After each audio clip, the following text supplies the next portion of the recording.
السلام عليكم ورحمة الله وبركاته.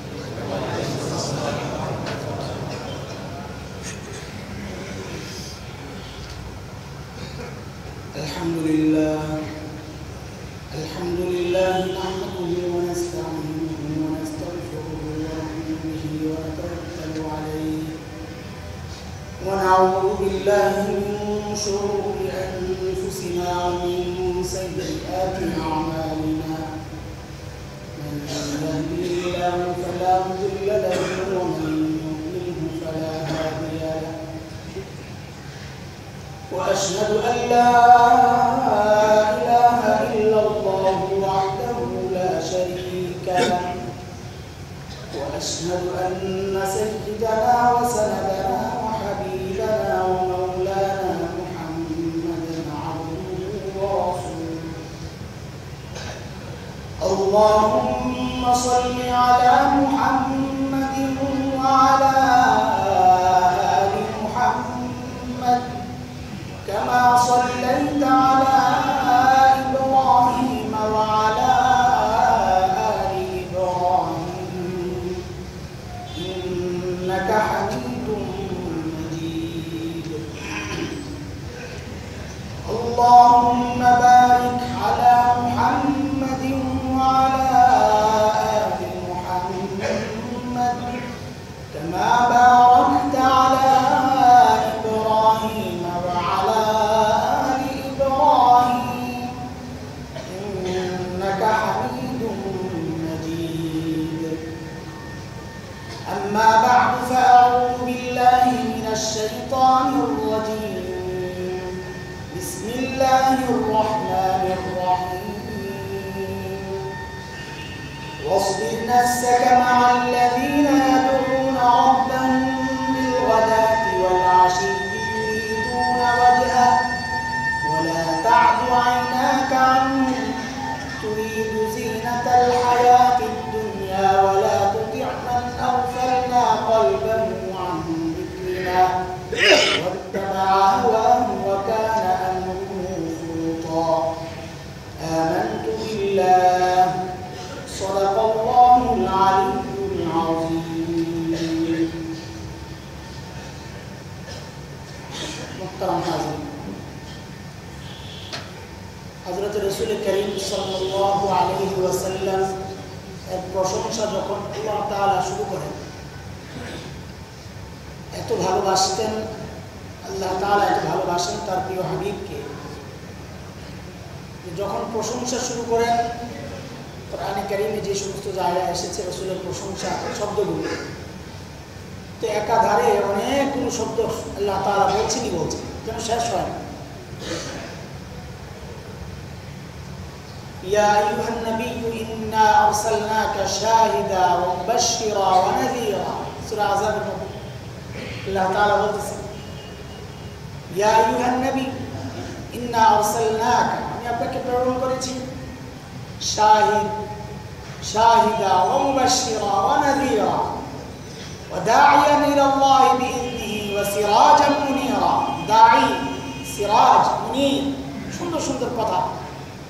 সূরা তাওবার শেষে আসছে, লাকাদ জাআকুম রাসূলুম মিন আনফুসিকুম আজিজুন আলাইহি, আজিজ, হারিসুন আলাইকুম বিল মুমিনিন রাউফ রহিম। এই চমৎকার চমৎকার শব্দগুলো, যেগুলো অনেক সুন্দর সুন্দর অর্থ, দয়ার নবী, মায়ার নবী, সুসংবাদদাতা, দাওয়াত দানকারী নবী, বিভিন্ন সুন্দর সুন্দর শব্দে রব্বুল আলামিন তার প্রিয় হাবিবের কথা উল্লেখ করেছেন। এত মহব্বত করেন তার প্রিয় হাবিবকে, এই জন্য তো হাবিবুল্লাহ, যা আল্লাহ নিজে মহব্বত করেন যাকে, সুবহানাল্লাহ। খলিলুল্লাহ ইব্রাহিম আলাইহিস সালাতু ওয়াস সালামকে আল্লাহ তাআলা খলিল উপাধি দিয়েছেন। ওয়াত্তাখাযাল্লাহু ইব্রাহিমা খলিলা, আল্লাহ তাআলা ইব্রাহিম আলাইহিস সালাতু ওয়াস সালামকে খলিল হিসেবে গ্রহণ করেছেন। খলিল হচ্ছে আল্লাহ তাআলার জন্য যিনি পাগল, আল্লাহ তাআলাকে যিনি ভালোবাসেন, তিনি হচ্ছেন খলিল। হাবিবুল্লাহ আল্লাহ রাসূলের জন্য শব্দ, মানে আল্লাহ তাআলা নিজে যাকে ভালোবাসেন, স্বীকৃতি দিয়েছেন আল্লাহ তাআলা তার প্রিয় হাবিবের জন্য এরকম শব্দ। তো রসুলকে রসুলকে সাল্লাল্লাহু আলাইহি ওয়াসাল্লামকে আল্লাহ তাআলা এত পছন্দ করতেন, এত মহব্বত করতেন, এত সুন্দর শব্দগুলো বলছেন, কিন্তু একটা বিষয়ে আল্লাহ তাআলা তার রসুলকে ধমকের সুরে কথা বলেছেন, একটা জায়গায়, একটা ব্যাপারে। আর এক জায়গায় নয়, এরকম তিনটা জায়গায় রব্বুল আলামিন তার বন্ধুকে এত আপন, এত কাছের, এত মহব্বতের তাকে ধমকের সুরে কথা বলেছেন। তিনটা প্রসঙ্গ, তিনটা জায়গা একই প্রসঙ্গ, প্রসঙ্গ একটাই, জায়গাটা তিনটা জায়গা। এক তো সূরা আবাসার মধ্যে রব্বুল আলামিন বলেছেন, হযরত আব্দুল্লাহ ইবনে উম্মে মাকতুম রাদিয়াল্লাহু তাআলা আনহু সাহাবী, চোখে দেখতেন না, তো রাসূলের দরবারে বসে আছেন।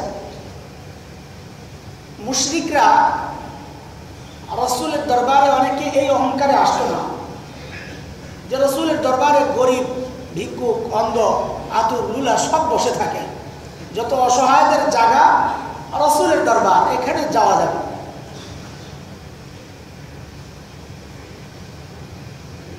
এই প্রবণতা শেষ হয়নি, এই প্রবণতা এখনো আছে, এখনো এইরকম জায়গায় অনেকে যেতে চান না, অনেকে বসতে চান না, কারোর সাথে কাপড় ময়লা নোংরা, বসতে চান না। আল্লাহর বান্দা মাদ্রাসায় দিতে চায় না, পরিবেশ খারাপ, নোংরা পরিবেশ। দিন শিখবে, কোরআন শিখবে, সেই চিন্তা নেই, পরিবেশ খারাপ, সন্তানের স্বাস্থ্য নষ্ট হয়ে যাবে, তার দিল কলব নষ্ট হয়ে যাচ্ছে, তার কোনো চিন্তা নেই, ঈমান নষ্ট হয়ে যাচ্ছে, তার কোনো চিন্তা নেই। এটা ওই সমস্ত মুশরিকদেরই ধ্যান ধারণা, যে সমস্ত গরিবদের সাথে বসা যাবে না, এই সমস্ত অসহায় মানুষের সাথে বসা যাবে না। রাসূল যদি তাদেরকে সরায় দেন তাইলে আমরা আছি, আর না হয় না।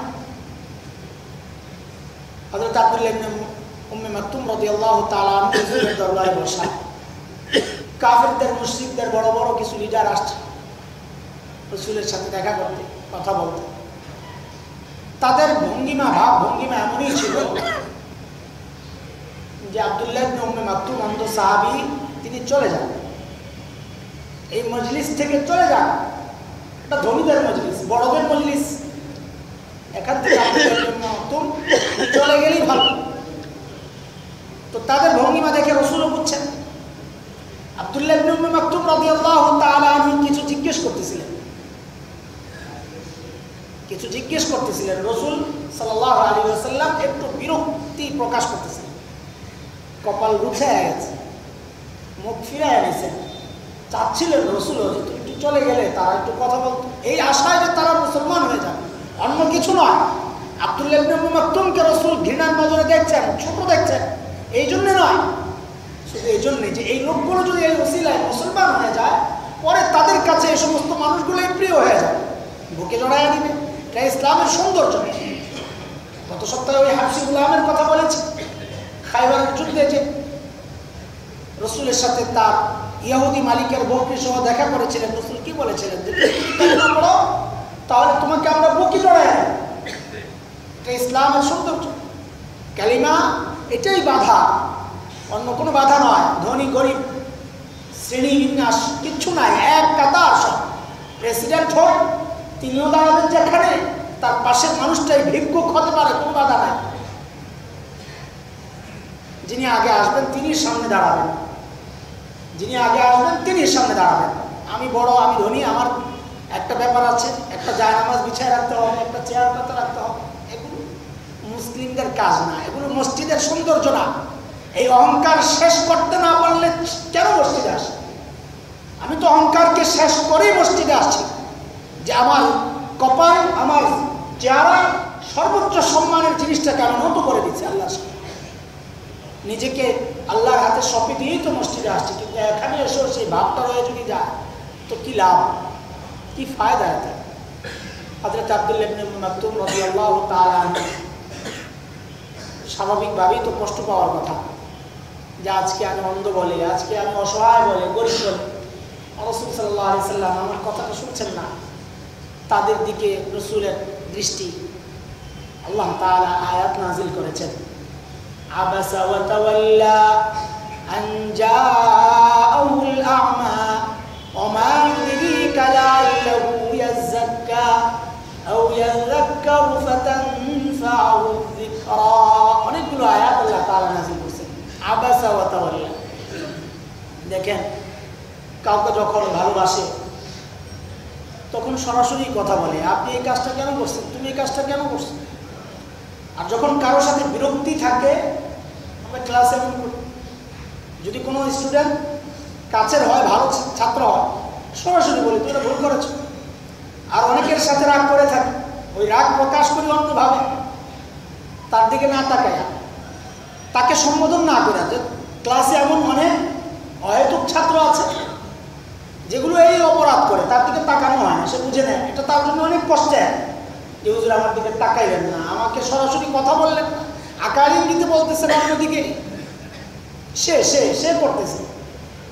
রাসূল করিম সাল্লাল্লাহু আলাইহি ওয়াসাল্লামকে আল্লাহ তাআলা এই জায়গায় সরাসরি সম্বোধন করেন নাই, না করে বলেছেন আবাসা ওয়া তাওয়াল্লা। একজন তিনি বিরক্তি প্রকাশ করছেন, তার চেহারা কপাল বুঝে গেছে এবং মুখ ফিরিয়ে নিছেন।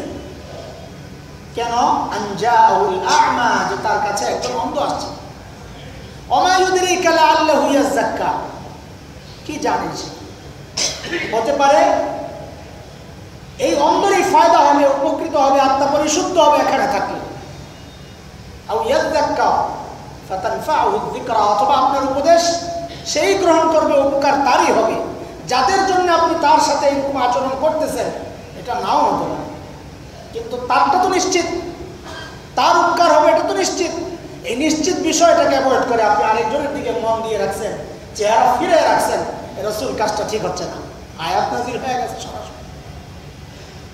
এইরকমই আরেক পরিস্থিতিতে, পরিবেশে আল্লাহ তাআলা আরেকটা আয়াত নাযিল করেছেন, ওয়ালা তাতুদিল্লাযীনা ইয়াদউনা রাব্বাহুম বিলগাদাতি ওয়াল আশিয়্যি ইউরিদুনা ওয়াজহা ওয়ালা তা'দু আইনাকা আনহুম তুরিদু যিনাতাল হায়াতিদ দুনিয়া ওয়ালা তুতি' মান আগফালনা কলবাহু আন যিকরিনা ওয়াত্তাবা'a হাওয়াহু ওয়া কানা আমরুহু ফুরতা।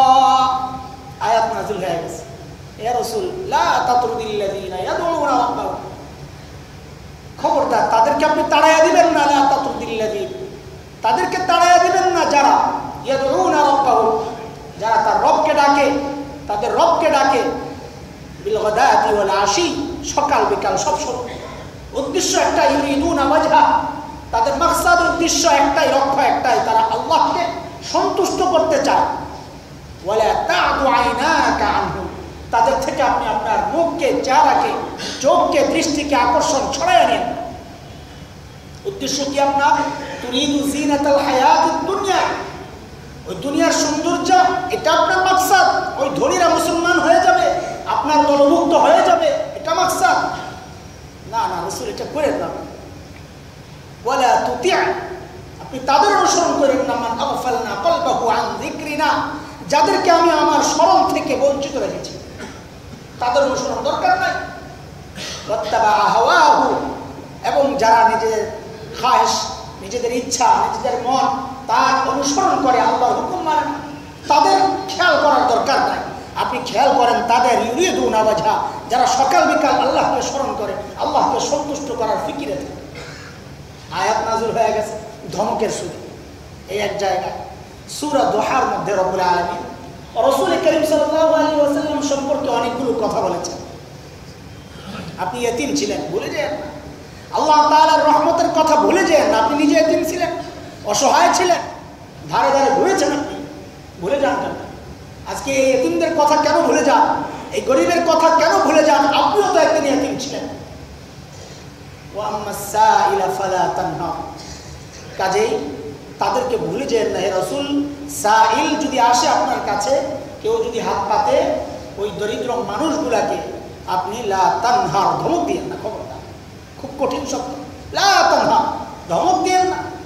এই শব্দটা আল্লাহ তাআলা সন্তানের ব্যাপারে ব্যবহার করেছেন কঠিনভাবে। ইম্মা ইয়াবলুগান্না ইনদাকাল কিবারা আহাদুহুমা, সূরা ইসরার মধ্যে আসছে, ইম্মা ইয়াবলুগান্না ইনদাকাল কিবারা আহাদুহুমা আও কিলাহুমা ফালা তাকুল লাহুমা উফ ওয়ালা তানহারহুমা।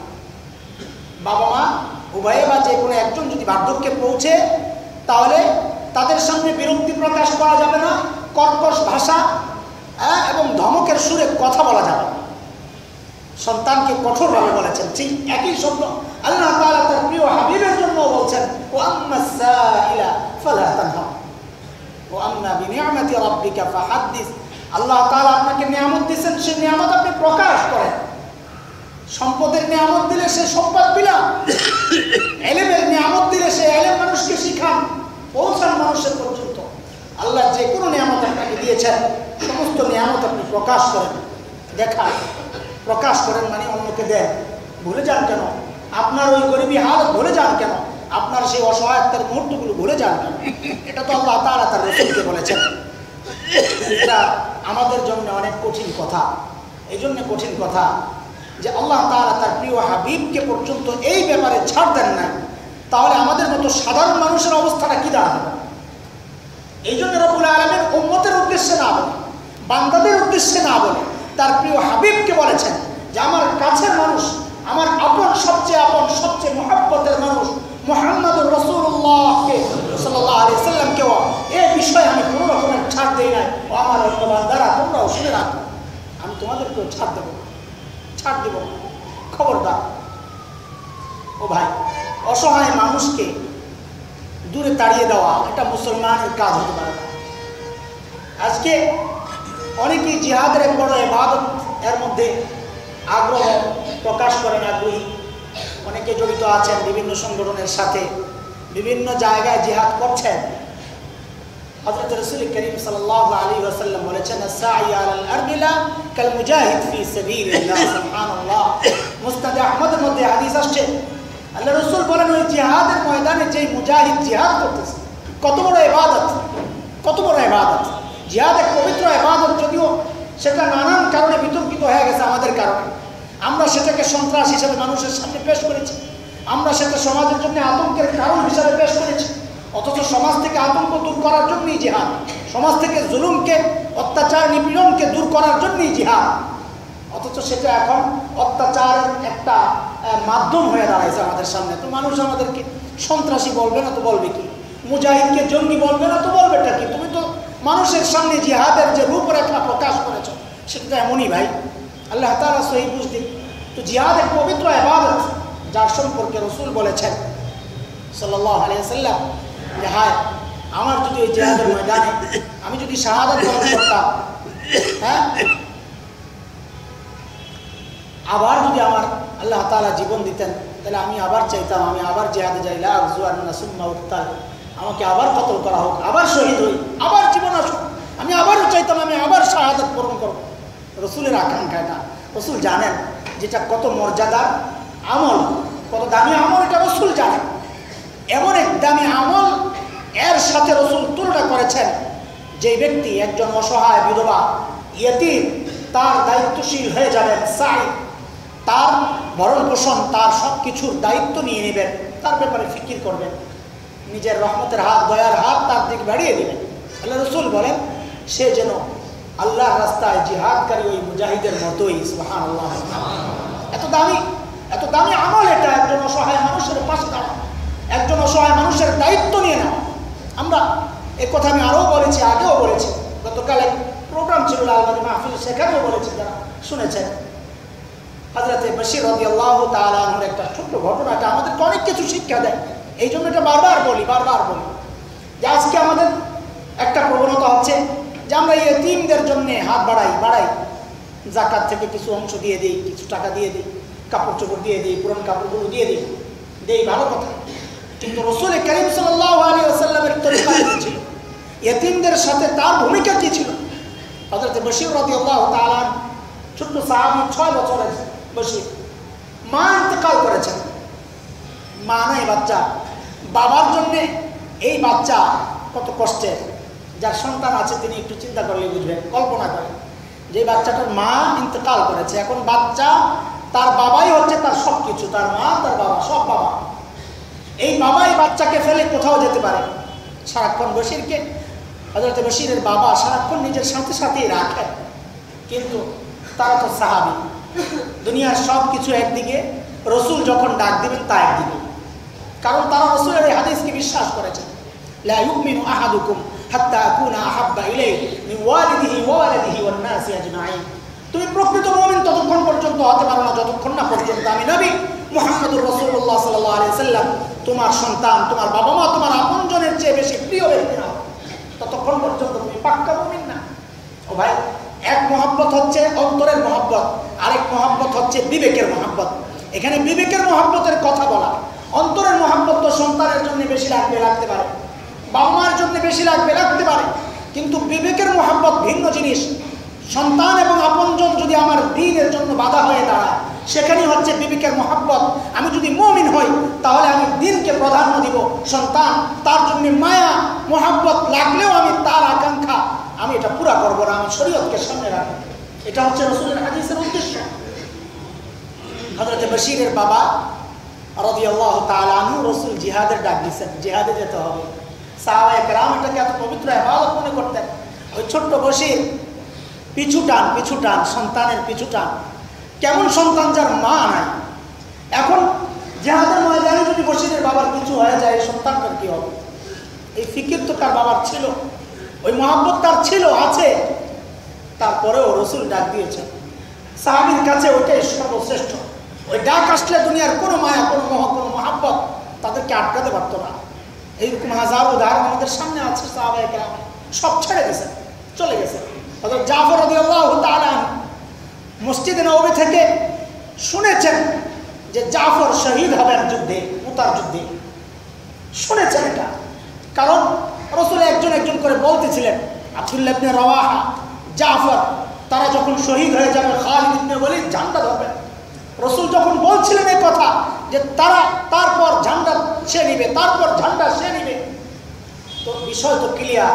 তারপর মানে তারা বুঝে গেছেন আমরা শাহাদাত বরণ করব, আমাদের শাহাদাতের পর খালিদ ইবনে ওয়ালিদ ঝান্ডা ধরবে। বুঝে গেছেন তারা। শাহাদাতের সুসংবাদ মসজিদে নববীতে শুনে এসে বিবিকে বলেছেন যে আমি জিহাদে যাচ্ছি। আল্লাহ রসুল ডাক দিয়েছেন, বিবির চোখে পানি। সন্তানগুলো ছোট্ট ছোট্ট, মোহাম্মদ, আব্দুল্লাহ। আবার কেমন বিবি, কত কষ্টের, সেই হাবশা থেকে আসছেন তারা, অনেক কষ্ট হয়েছে। জাফর তাইয়ার রাদিয়াল্লাহু তাআলা অনেক কষ্টের, রসুলের সাথে আনন্দ। রসুল বলেছেন এক যুদ্ধ থেকে ফিরে যখন জাফর মদিনায় গেছেন, রসুল বলছেন আজকের যুদ্ধ জয়ী হওয়ার চেয়ে আমি বেশি আনন্দ পাইছি জাফরকে আমি পাইয়া। এত মহব্বত করতেন রাসূল সাল্লাল্লাহু আলাইহি ওয়াসাল্লাম হযরত জাফরকে।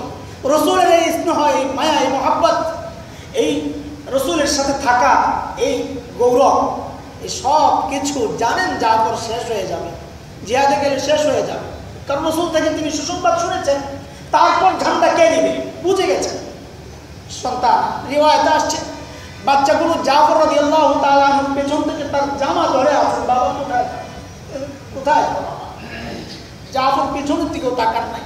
তাকাইলে হতে পারে মানুষ হিসেবে তিনি পরাজিত হবেন, রসুলের ওই আহ্বানে যাওয়া তার পক্ষে সম্ভব হবে না। রিওয়ায়েতে পাওয়া যায় হযরত জাফর পিছনের দিকে তাকান নাই, তার দৃষ্টি একটাই, মসজিদে নববীতে রসুল বসে আছেন, কাফেলাকে বিদায় করেন। সাল্লাল্লাহু আলাইহি ওয়াসাল্লামের কাছে চলে গেছেন জাফর। সাহাবায়ে কেরামের ইতিহাসটা এমনই, সন্তান পিছনে টেনেছেন, বিবি পিছনে টেনেছেন, পিছনে তাকান নাই। রসুল ডাক দিয়েছেন তো চলে গেছেন। হযরত বশীর রাদিয়াল্লাহু তাআলা আনহুর বাবাও চলে গেছেন, জিহাদে চলে গেছেন। লড়াইয়ের পর, যুদ্ধের পর যখন রসুল বাহিনী নিয়ে মদিনায় ফিরছিলেন, মদিনাবাসীর অভ্যাস অনুযায়ী তারা রসুলকে আগে আনতে গেছেন, মদিনার বাইরে চলে আসছেন।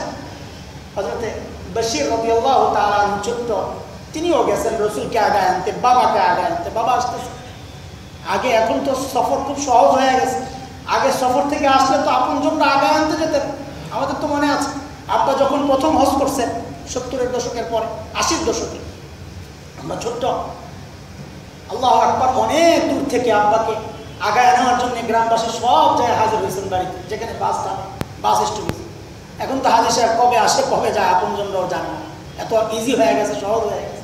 এক সময় তো এমন ছিল, সাহাবায়ে কেরাম রসুলকে আগে আনতে যেতেন মদিনার শহরের কাছে বাইরে। তো হযরত বশীর রাদিয়াল্লাহু তাআলা তিনিও গেছেন, গিয়ে বাবাকে আর তো দেখেন, বাবাকে দেখেন না, রসুলের সামনে এসে জিজ্ঞেস করছেন, ইয়া রাসূলুল্লাহ, আমার আব্বা কোথায়? যেই রসুল সম্পর্কে আল্লাহ তাআলা বলেছেন রউফুর রহিম, মায়ার মহব্বত, তার দিল ভরা, পুরোটাই মায়া, উম্মতের জন্য মহব্বত, বদদুয়া পর্যন্ত করেন না উম্মতের জন্য। কত কষ্ট দিয়েছে উম্মত, সারা জীবন কেঁদেছেন রসুল উম্মতের জন্য। কিসের কারণে? মহব্বতের কারণে। সেই রসুলের কেমন লাগে? এই ছোট্ট শিশু যখন জিজ্ঞেস করতেছে ইয়া রাসূলুল্লাহ আমার বাবা কোথায়, সেই রাসূলের কেমন লাগে, কারণ তার দাদিই তো তার বাবা জিহাদের ময়দানে গিয়েছে। এখন এই রাসূলের ছোট্ট বাচ্চাকে কি জবাব দেয়? রাসূল তো কোনো জবাব দিতে পারেন না, মুখ ফিরে এনেছেন রাসূল, জবাব নেই। ওই বাচ্চা তো বুঝে না, ছোট্ট বাচ্চা 6 বছর মাত্র, দৌড়ায় ওই পাশে চলে আসছেন, ইয়া রাসূলুল্লাহ আমার বাবা কোথায়। রাসূল মুখ ফিরাই গেছেন আবার বাম দিকে, ওই বাচ্চা দৌড়ে আবার বাম দিকে আসছে, ইয়া রাসূলুল্লাহ আপনি কথা বলছেন, আমার বাবা কোথায়। হযরত রাসূল করিম সাল্লাল্লাহু আলাইহি ওয়াসাল্লাম বশিরের ওই চিৎকারের জবাব তো আর দিতে পারেন না, ঘোড়া থেকে নেমে আসছেন, তাড়াতাড়ি এসে বুকে জড়ায় নিয়েছেন আর বলছেন ও বশির, আজ থেকে তুমি কি এত সন্তুষ্ট নও, খুশি নও যে আমি মুহাম্মদুর রাসূলুল্লাহ সাল্লাল্লাহু আলাইহি ওয়াসাল্লাম আজ থেকে তোমার বাবা হয়ে গেলাম। সুবহানাল্লাহ। ছোট্ট হইলেও সাহাবী, ওই 6 বছরের হলেও রাসূলের মুবারক সুহবত তারা পেয়েছে, সংস্রব তারা পেয়েছে, শোনা হয়ে গেছে, শোনা হয়ে গেছে। ওই ছোট্ট সাহাবী, ওই ছোট্ট বশির এটাকে আনন্দ চিত্তে মেনে নিয়েছেন। আলহামদুলিল্লাহ, আমি খুশি। ও ভাই, এটা হচ্ছে রাসূলের তরিকা। ওই 10 টাকা 20 টাকা পুরানো কাপড় একটা দিয়া ইয়েতিমের হক আদায় করে ফেললাম না, এটা সুন্নতে নবী না। সুন্নতে নবী তো এটাই, একজন ইয়েতিম পেয়েছেন তাকে বুকে জড়ায়া তাকে যদি বলতে পারেন আজ থেকে আমি তোমার বাবা, তোমার বাবা নাই তুমি ভুলে যাও, এই ব্যক্তির জন্য রাসূল বলেছেন আনা ওয়া কাফিরুল ইয়েতিম কাহাতাই। এই ইয়েতিম তার জিম্মাদার যদি কেউ হয়, ও শুনে রাখো আমার উম্মত, আমি এবং এই ইয়েতিমের জিম্মাদার কাহাতাই, আমার এই 2 আঙ্গুলের মতো, এই 2 আঙ্গুল যেমন পাশাপাশি হাসরে কিয়ামতে জান্নাতে, ওই ব্যক্তি আর আমি পাশাপাশি থাকবো। সুবহানাল্লাহ। ওই 10 টাকা 20 টাকা দিলে ইয়েতিমের হক আদায় হয়ে যায় না। প্রিয় বন্ধুরা, যে জন্য এই কথাগুলো বলা, আল্লাহ তাআলা আমাদেরকে অনেক নিয়ামত দান করেছেন। কত নিয়ামত দান করেছেন এগুলো এখানে বসে বুঝবেন। যেতে হবে মানুষের দুয়ারে, অসহায় মানুষের দুয়ারে যেতে হবে, দেখতে হবে মানুষ কত কষ্টে থাকে। আমি আপনি যে খাবার নষ্ট করি প্রতিদিন, ওই নষ্ট খাবার দিয়ে কয়েকটা ফ্যামিলি চলতে পারে এমন বহু অসহায় মানুষ আছে এই বাংলার জমিনে, আমাদের খবর নাই। বহু অঞ্চল আছে, আপনাদের কিছু সহায়তা পেয়ে আমরা আবেদন করেছিলাম আপনাদের কাছে। আলহামদুলিল্লাহ, যতটুকু আশা করি নাই তার চেয়েও বেশি আমাদের কাছে আসছে। আলহামদুলিল্লাহ, আমাদের আশার চেয়ে বেশি অনেক আসছে। আমরা এগুলো নিয়ে উত্তরবঙ্গের ঠাকুরগাঁয়ে গিয়েছিলাম গত সপ্তাহে, সেখানে দেখেছি মানুষের অবস্থা, আল্লাহ কলিজা ফেটে যাওয়ার অবস্থা। এক বৃদ্ধা, আমার সাথীরা ছবি তুলে রেখেছে, এই বৃদ্ধা তিনি এসছেন লাঠি ভর দিয়ে নাতিকে নিয়ে, বহু সময় ধরে অপেক্ষা, একটু শীত বস্ত্র পাবেন। ওই শীত বস্ত্র তাকে হাতে দেওয়ার সাথে সাথে চোখ থেকে পানি ঝরছিল, তা কান্না করা শুরু করছে। সাথীরা জিজ্ঞেস করছে কেন কাঁদতেছে, তিনি বলতেছিলেন আমার খুশি লাগতেছে, আমার খুশি লাগতেছে। কত অসহায় হলে একজন মানুষ সামান্য শীত বস্ত্র পাইয়া আনন্দে কেটে দিতে পারে, কত অসহায়। এইরকম কত সম্পদ আমার ঘরে নষ্ট হচ্ছে, আল্লাহর কাছে কোনো জবাব নাই, আল্লাহর কাছে কোনো জবাব নাই। ছোট্ট ছোট্ট মাসুম বাচ্চারা এতিমের মতো তাকায় আছে আমাদের দিকে, একটু কিছু দিতে পারি নাই, আমরা দিতে পারি নাই। গাড়ির পেছনে পেছনে মানুষের স্রোত, পিছনে স্রোত দৌড়েছে, কলিজা ফেটে গেছে এই দৃশ্য দেখে। আল্লাহ তাআলা কত নিয়ামত দিয়েছেন আমাদের। সাথীদের কাছে বলতেছিলাম নিজেদেরকে চিন্তার মনে করি, অনেক কিছু মনে করি। জিহাদের ময়দানের ওই মুজাহিদের কথাই বারবার মনে আসছে, যিনি এই কবিতা আবৃত্তি করতেছিলেন, ইয়া আবিদাল হারামাইনি লাউ আবসারতানা, ইয়া আবিদাল হারামাইনি লাউ আবসারতানা লা আলিমতা আন্নাকা ফিল ইবাদাতি তালআবু। জিহাদের ময়দানের ওই কষ্ট থেকে তিনি বলতেছিলেন, দিন প্রতিষ্ঠার জন্য আমরা যে মেহনত করতেছি, যে রক্ত ঝরাচ্ছি, ও হারামাইনে বসে আরামে এসে ইবাদত করেন, ওয়ালারা শুনে রাখো, তুমি মনে করছো তুমি ইবাদত করতেছো, হারামে বসে বসে ইবাদত করতেছো, মক্কায় বসে বসে ইবাদত করতেছো, মদিনায় বসে বসে ইবাদত করতেছো। তোমার এই নির্বিঘ্নে ইবাদত করার জন্য যারা জিহাদের ময়দানে লড়াই করতেছে, শুনে রাখো তুমি ইবাদত করতেছো না, ইবাদতের নামে তুমি খেলা করতেছো। ইবাদত তো আমরা করতেছি আলহামদুলিল্লাহ। ওই সমস্ত মানুষগুলোকে দেখে আমাদের অনুভূতি তাই হয়েছে। তাই আমি বলেছি আমাদের বন্ধুদেরকে, সাথে মানুষদেরকে, ও ভাই আমরাও মুসলমান, তাই না? নিজেদেরকে মুসলমান মনে হয়, তাই না? আল্লাহওয়ালা মনে হয়, তাই না? বুজুর্গ মনে হয়, তাই না? আহা, তো তারা কি দিন কায়েমের জন্যে ওই মাদ্রাসাগুলো দেখেছি আমরা, উস্তাদরা আমাদেরকে পেয়ে কি করবে কিছুই বুঝতেছে না। কেউ দেখায় ভাই একটা বেঞ্চ নাই মাদ্রাসায়, কেউ দেখায় জানালাগুলো নাই, কটকটে শীত ঠান্ডা বাতাস আসতেছে, মাদ্রাসার জানালা পর্যন্ত নাই, ভাঙা ঘর। মসজিদের মধ্যে নামাজ পড়েছি, বেহার মসজিদ, মাটি ফ্লোর, এসির মধ্যে বসে বসে নামাজ পড়ি, এসির মধ্যে বসে বসে নামাজ পড়ি। আল্লাহ জানেন আল্লাহর কাছে এই নামাজের কি মূল্য, যখন আমার পাশের মানুষটা একটা সুন্দর পরিবেশেও নামাজ পড়তে পারে। কি হবে আমার এই অর্থ? এই অর্থ আমার জন্য আযাবের কারণ হবে। আল্লাহ তাআলা জিজ্ঞেস করবেন, তোমার পাশের মানুষটাকে অর্থ না দিয়ে আমি পরীক্ষা করেছি, সবরের পরীক্ষা, তোমাকে অর্থ দিয়ে আমি পরীক্ষা করেছি, নিয়ামতের পরীক্ষা, তুমি শুকরিয়া আদায় করেছো কিনা। এটা এমন মারাত্মক স্পর্শকাতর জিনিস যে আল্লাহ তাআলা তার নবীকে পর্যন্ত ছাড় দেন নাই। ওয়া আম্মা সাইলা ফালা তানহার ওয়া আম্মা বিনিআমাতি রাব্বিকা ফাহাদ্দিস। ও নবী, আমি আপনাকে মহব্বত করি, কিন্তু জেনে রাখুন, যদি সায়েল আসে, কোনো অসহায় মানুষ আসে, তার সাথে কিন্তু খারাপ আচরণ করা যাবে না, খবরদার। প্রিয় হাজিরিন, আমরা ওই দৃশ্য দেখে তাদের সাথে ওয়াদা করে যে আমরা আবারও আসবো, আমরা আবারও আসবো। তারা আমাদের অপেক্ষায় আছেন, আর আমরা আছি আপনাদের অপেক্ষায়। তারা আমাদের অপেক্ষায় আছেন, এখন আমরা আপনাদের অপেক্ষায় আছি। নাই কেউ ওইরকম হাজারো মানুষের চোখ থেকে আনন্দ অশ্রু ঝরানোর মতো কোনো মানুষ কি না?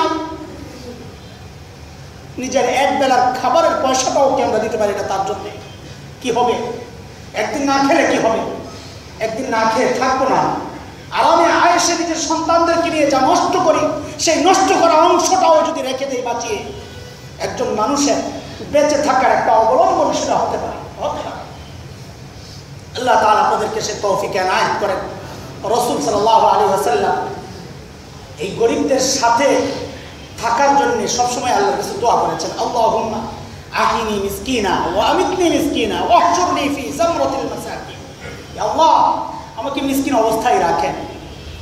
রাসূলের কষ্ট দেখে একদিন দুই দিন না খেয়ে থাকেন রাসূল, এই কষ্ট দেখে আল্লাহ তাআলা জিবরাইল আলাইহিস সালামকে পাঠাইছেন, আমার রাসূলকে বলেন, আমার প্রিয় হাবিবকে বলেন, মদিনার পাহাড়গুলোকে আমি স্বর্ণ বানিয়ে দিই। তার সাথে সাথে ঘুরবে পাহাড়, যখন যা জরুরত হবে সেখান থেকে সে নেবে। আমার রাসূল কি বলেছেন? জিবরাইল বিনয়ের সাথে তিনি বলেছেন, জিবরাইল আজু ইয়াওমান ওয়া আশবাউ ইয়াওমা। জিবরাইল, আমি একদিন ক্ষুধার্ত থাকতে চাই, একদিন খেয়ে থাকবো, একদিন না খেয়ে থাকবো।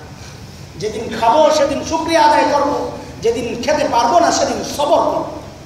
রাসূল চাইতেন তিনি মিসকিন হালতেই থাকেন, ধনী হইতে চান নাই রাসূল।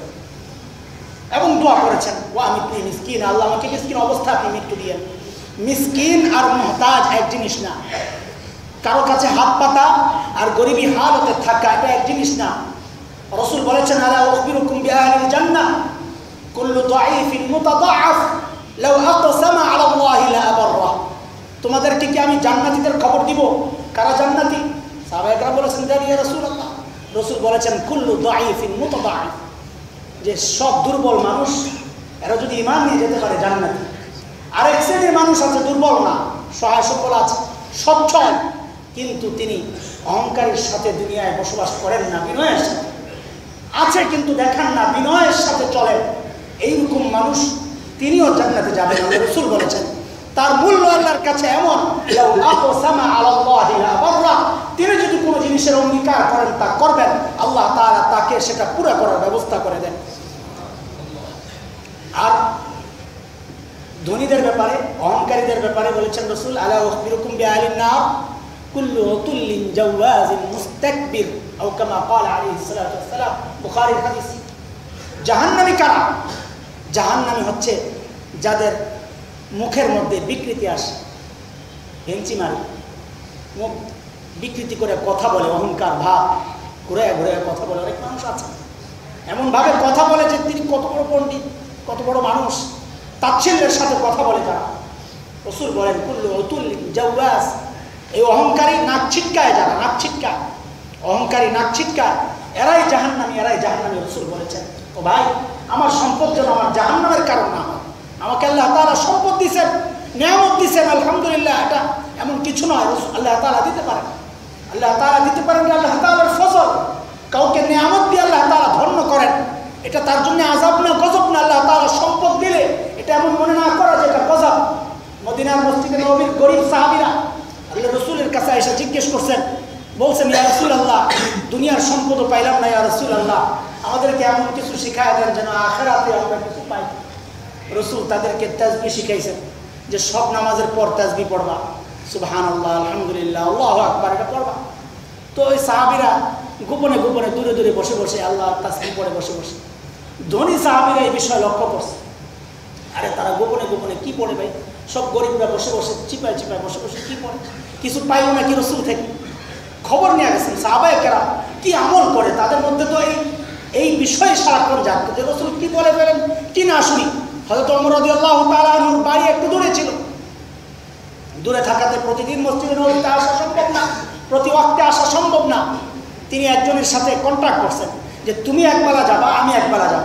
তুমি যতক্ষণ থাকবা রাসূল কি বলেছেন আয়েশা আমাকে বলবা, আমি যতক্ষণ থাকবো রাসূল কি বলেছেন তোমাকে বলবো, যেন একটা মুহূর্তের জন্য রাসূলের সোহবতের মুবারক কথাগুলো থেকে আমরা বঞ্চিত না হই, মুবারক আমলগুলো থেকে আমরা বঞ্চিত না হই। সাহাবায়ে কেরাম তো এরকম খুঁজে খুঁজে রাসূলের আমল বের করছেন আর আমল করছেন।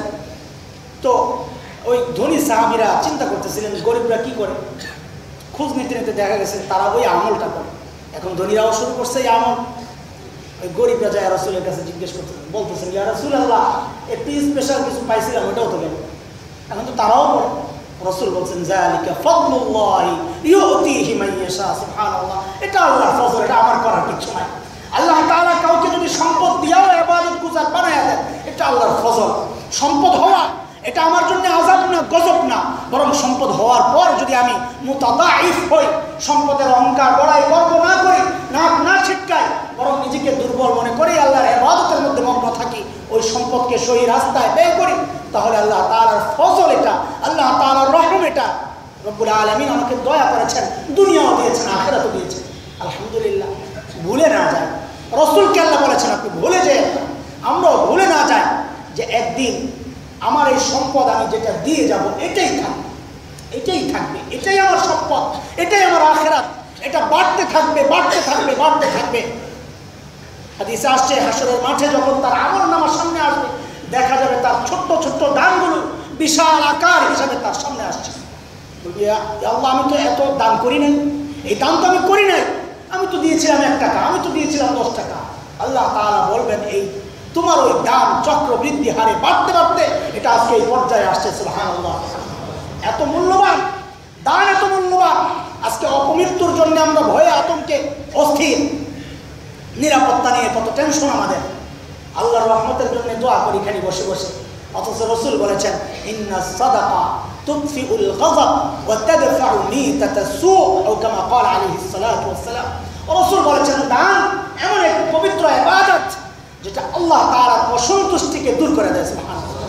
তুতফি, নিভায়া দেয়, নিভায়া দেয়, পানি যেমন আগুনকে নিভায়া দেয়, দান আল্লাহ তাআলার রাগ, ক্রোধ, ক্ষোভকে ওইটা এরকম নিভায়া দেয়, আল্লাহর রহমত নাযিল হইতে থাকে। এই এক বরকত। আরেক বরকত হচ্ছে অপমৃত্যুর হাত থেকে রব্বুল আলামিন তোমাকে নাজাত দিবেন, মুক্তি দিবেন। স্বাভাবিক মৃত্যু হবে ইনশাআল্লাহ তাআলা। ও ভাই, স্বাভাবিক মৃত্যু হোক আর যাই হোক, আমার সম্পদ যেন আমার আযাবের কারণ না হয়।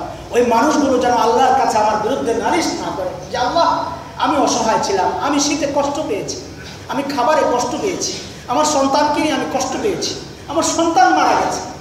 সেই ঘটনা আমরা শুনেছি, একটা কাছে সন্তান মারা গেছে, ছোট্ট বাচ্চা, ছোট্ট বাবা, বিবি এবং সন্তানের ওই অসহায়ত্ব দেখে চলে আসছেন ঢাকায়। তখন ঢাকা গন্ডগোল চলতেছিল, কোনো কারণে সে অ্যারেস্ট হয়েছে, অপরিচিত, কোনো পরিচয় দিতে পারে না। তখন তাকে ধরা হয়েছে, সন্দেহ করা হয়েছে, সে জেলে বসে আছে। ওদিক দিয়ে মা তার সন্তানের জন্য কিছুই করতে পারে না, ছোট্ট একটু কাঁথা ছিল, ওটা মা গায়ে দিবে না, সন্তানকে গায়ে দেওয়া হবে, কোনো কিচ্ছু নাই। আহা, শুনে এগুলো কেমন লাগে। ওই মা ওই সন্তানকে কিছুই করতে পারে না, ঠান্ডা কষ্টে ওই সন্তানটা মারা যায়, মারা যায়। সন্তানকে দাফন করে, বাবার কোনো খবর নাই, কোথায় ওটা। অনেকদিন পর বাবা যখন বাড়িতে গেলেন, গিয়েই বলতেছেন, গিয়ে বউ দেখেন, বউ দরজার মধ্যে বসে আছে অসহায়, সন্তান মারা গেছে, সন্তানকে দাফন করে আসছেন, স্বামীরও কোনো খবর নাই। ওই মাটার কেমন লাগে, ওই বিবির কেমন লাগে? আল্লাহ আল্লাহ রহম করুক তাদের উপর, আল্লাহ তাদের উপর রহম করো মাওলা। তাদেরকে এই কষ্ট পাওয়া মানুষগুলো নিঃশ্বাসে পুরো বাংলাদেশ চলে যাবে, এই বিত্তশালীরা চলে যাবে, আল্লাহর গজব নাযিল হবে আমাদের সম্পদের উপর। আমাদের সম্পদ আমাদের আযাবের কারণ হয়ে যাবে, অশান্তির কারণ হয়ে যাবে যদি ওই মানুষগুলোর মুখে হাসি না ফুটাইতে পারে। মা বসে আছে, স্বামী আসছে, বলতেছে স্বামী আমার কোনো দোষ নাই, আমি কিচ্ছু অপরাধ করি নাই, পুলিশ আমাকে এমনি ধরছে।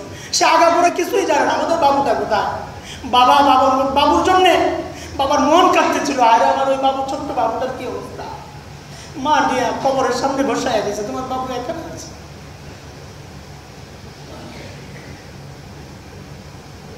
ও ভাই, যে যেই অবস্থায় আছেন, এই সমস্ত অসহায় মানুষগুলোর পাশে দাঁড়ান আল্লাহর রাস্তায়। ব্যক্তিগতভাবে কারো উদ্যোগে হয়তো পুরো কাজ শেষ হবে না, সরকারি উদ্যোগ দরকার। যারা সরকারের উপরে লেভেলের মানুষ আছেন, এখানে সরকারের সাথে সংশ্লিষ্টতা আছে যাদের, ওই সমস্ত মানুষগুলোকে বিক্রি করেই কিন্তু আমরা খাই। ওই সমস্ত মানুষের ভোটে নির্বাচিত হয়েই কিন্তু আমরা সংসদে আসি। ওই সমস্ত মানুষের কথা ভাঙিয়েই কিন্তু আমরা রাষ্ট্রীয় সম্পদ ভোগ করি। আল্লাহর কাছে তার জন্য জবাবদিহি করতে হবে।